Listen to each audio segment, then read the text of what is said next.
देखिए जैसा बोला था वैसा कर रहा हूँ। आज बोला था वीडियो अपलोड करने के लिए कर रहा हूँ। क्या पढ़ा रहा हूँ? क्लास 9 का चैप्टर, क्या? Matter in our surrounding. देखिए पहले हम लोग मैटर की बात करते हैं। मैटर हम लोग किस चीज़ को बोलते हैं?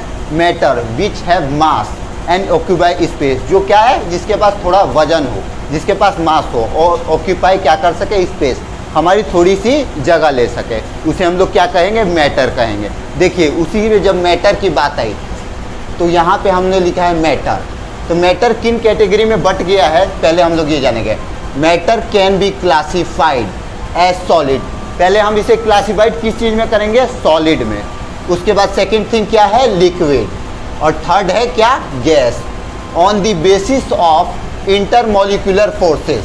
किस चीज़ के बीच में हम लोग इसका क्लासिफिकेशन कर रहे हैं? इंटरमोलिकुलर फोर्सेस के बीच में। जैसे मैंने बता दिया है नीचे वाले पार्ट में, forces and arrangement of particles. देखिए पहले जैसे मैंने सॉलिड बोला था, आप लोग सॉलिड देखिए, सॉलिड के बीच थोड़ा सा भी फोर्स ऑफ अट्रैक्शन बच रहा है तो क्या होगा? इसका फोर्स ऑफ अट्रैक्शन अगर हम निकालने जाएंगे, थोड़ा सा भी फोर्स यहाँ पे दिखाई दे रहा है कि एडजस्ट हो पाएगा? नहीं हो पाएगा। इसका मतलब यहाँ पे फोर्स क्या लग रहा है? जीरो लग रहा है। और वही चीज़ लिक्विड में देखिए, लिक्विड में क्या है? थोड़ी थोड़ी जगह गैपिंग है। देखिए जैसे यहाँ पे गैपिंग है, यहाँ पे गैपिंग है, यहाँ पे गैपिंग है। लिक्विड में क्या है? बहुत जगह गैपिंग है। और यही चीज़ क्या है? गैस में पूरी गैपिंग है। इसका इंटरमोलिकुलर फोर्सेस है वो थोड़ा ज़्यादा आ पाएगा लेकिन पूरा ज़्यादा नहीं आ पाएगा। वैसे हम लोग किस चीज़ में? गैस में देखेंगे, गैस के इंटरमोलिकुलर फोर्सेस उसमें बहुत ज़्यादा रहते हैं। क्यों? क्योंकि ये आपस में कंबाइन नहीं है, ये सब अलग अलग हैं, ये सब। ये अब हम लोग इसकी क्या बात जानेंगे? प्रॉपर्टी। मेन चीज़ क्या है? स्टेट्स ऑफ मैटर प्रॉपर्टी पे है। किसकी कैसी प्रॉपर्टी है? फर्स्ट ऑफ ऑल क्या है? हमारा सॉलिड है। देखिए इसकी प्रॉपर्टी हम किस चीज़ में देखेंगे? Shape and volume. वॉल्यूम कैसा है इसका? शेप कैसा है? पहले ये देखिए, फिक्स शेप है। मतलब कि जैसा आपने देखा मैंने ये छोटे छोटे गोले बनाए थे वहाँ पे, उसका फिक्स कैसा था? सब एक जैसे थे, एक के ऊपर अरेंज थे, टाइटली पैक थे। और इसकी वॉल्यूम क्या है? ये भी फिक्स है। दोनों चीज़ इसके फिक्स रहते हैं, ये टाइटली एक दूसरे से अटैच रहते हैं। उसके बाद आप इस चीज़ में देखेंगे शेप एंड वॉल्यूम में लिक्विड की नॉट फिक्स। देख रहे थे एक ऊपर था एक नीचे था, अब बीच में फोर्स ऑफ अट्रैक्शन कैसा था? बहुत गैपिंग थी। बहुत गैपिंग थी कि नहीं? तो इसके लिए क्या है? ये नॉट फिक्स है। बट इसका वॉल्यूम क्या है?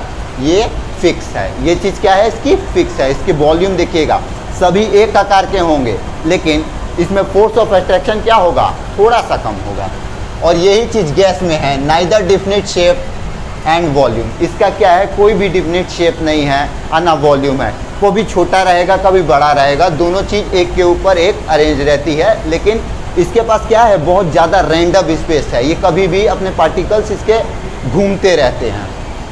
एनर्जी की बात पे आ जाएंगे। एनर्जी क्या है? सॉलिड में सबसे लोवेस्ट एनर्जी है। अगर हम सॉलिड को थोड़ा सा हीट देंगे ना तो वो टूटने के लिए, मतलब कि अपने पार्टिकल्स को अलग होने के लिए बोलने लगेगा कि हाँ, अपने संकेत भेजने लगेगा कि हाँ पार्टिकल्स क्या अब अलग होने लगी है।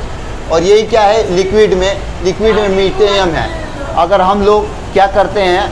उसमें हीट देते हैं हम लोग अगर किसी भी लिक्विड में, तो क्या करता है? वाष्प बन के उड़ने लगता है। इवोपरेशन प्रोसेस उसे हम लोग कहते हैं, जैसा आप लोगों को पता होगा। और इसमें क्या है? गैस में बहुत हाईएस्ट एनर्जी लगती है। हम देखे होंगे कभी भी गैस को, उसमें क्या लगेगी? हाईएस्ट एनर्जी लगेगी, क्योंकि इंटरमोलिकुलर फोर्स बहुत ज़्यादा है, बहुत कम है। मूवमेंट इसका कैसा है? देखिए मूवमेंट इसमें क्या है? नेग्लेजिबल। मतलब ये क्या है? एक के ऊपर एक टाइटली पैक्ड है, इसे हम लोग बहुत मुश्किल से तोड़ सकते हैं। लेकिन इस पे क्या है? लिक्विड पे क्या है? Depend on inter particle attraction. जैसे मैंने पार्टिकल छोटे छोटे बनाए थे, उस पर आप लोगों ने देखा था क्या? इसके पार्टिकल एक ऊपर थे एक नीचे थे, एक बीच में थे, एक दोबारा ऊपर थे दोबारा नीचे थे। और क्या है? वहाँ पे फोर्स ऑफ अट्रैक्शन मीडियम लग रहा होगा। और यही चीज़ गैस में है, फ्री है। इसके पार्टिकल्स एक दूसरे की तरफ मूव करते रहते हैं, आपस में टकराव करते रहते हैं। Constant and random. देखिए रैंडम मतलब कि अलग अलग डायरेक्शन में घूम रहे हैं। रैंडम आपने कभी सुना होगा, रैंडम पिक क्लिक हो गया। रैंडम पिक क्लिक हो गया मतलब कि अचानक में मूवमेंट में था। मूवमेंट में हिल डुल रहा था या चल रहा था, वो पिक क्लिक हो गया। अब उसके बाद सबसे मेन थिंग क्या है, arrangement of molecule. Arrangement of molecule कैसी है इसकी, रेगुलर एंड क्लोजली अरेंज। क्या है ये, रेगुलर है, एक के ऊपर एक चढ़े हुए हैं, आपस में बहुत ज़्यादा टाइट, इनके पास इंटरमोलिकुलर फोर्स बहुत कम रहता है, तो ये आपस में एक साथ जुड़े हुए हैं। लेकिन ऐसी बात नहीं है, देखिएगा अगर आप मतलब किसी मिट्टी को उठा लीजिए, पूरी मिट्टी क्या होगी, एकदम हार्ड होगी। अगर उसको थोड़ा सा उसमें अगर आप हथौड़ा से मारिएगा, बुकनी बुकनी हो जाता है कि नहीं, क्या लगा, फोर्स ऑफ अट्रैक्शन एकदम थोड़ा सा लगा, लेकिन ये क्या होता है, टूट जाता है। उसके बाद से क्या है, लिक्विड है, इसकी अरेंजमेंट ऑफ पार्टिकल क्या है, रैंडम है। रैंडम मतलब कि देखिए जैसा मैंने बताया था, इसमें देख ही लो, रैंडम इसे हम लोग कह रहे हैं। देख लो यहाँ पे फोर्स बचा, अरे बचा कि नहीं बचा बोलो, यहाँ पे बचा, यहाँ पे बचा, यहाँ पे बचा, यहाँ पे बचा, क्या बच रहा है, फोर्स तो बच रहा है। तो इसके लिए क्या है, ये देखो यहाँ से ये टकरा सकता है कि नहीं, ये सब टकरा सकते हैं, टकरा सकते हैं। इसकी मोशन क्या हुई, रैंडम हुई। अरेंजमेंट ऑफ मॉलिक्यूल क्या हुआ, इसका रैंडम हो गया। उसके बाद सेकेंड हम लोग आ गए थर्ड, गैस पर।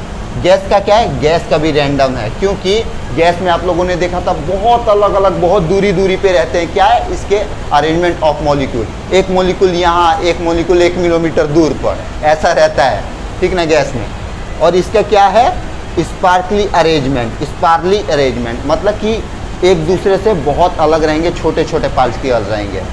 तो जैसा मैंने इस वीडियो में इतना बताया, आगे की मेरी कोशिश रहेगी कि मैं ऐसे ही वीडियोस लाते रहूं आप लोगों से। जैसा मैंने बोला, आई होप आप लोग क्लास 9th में पहुंच जाएंगे।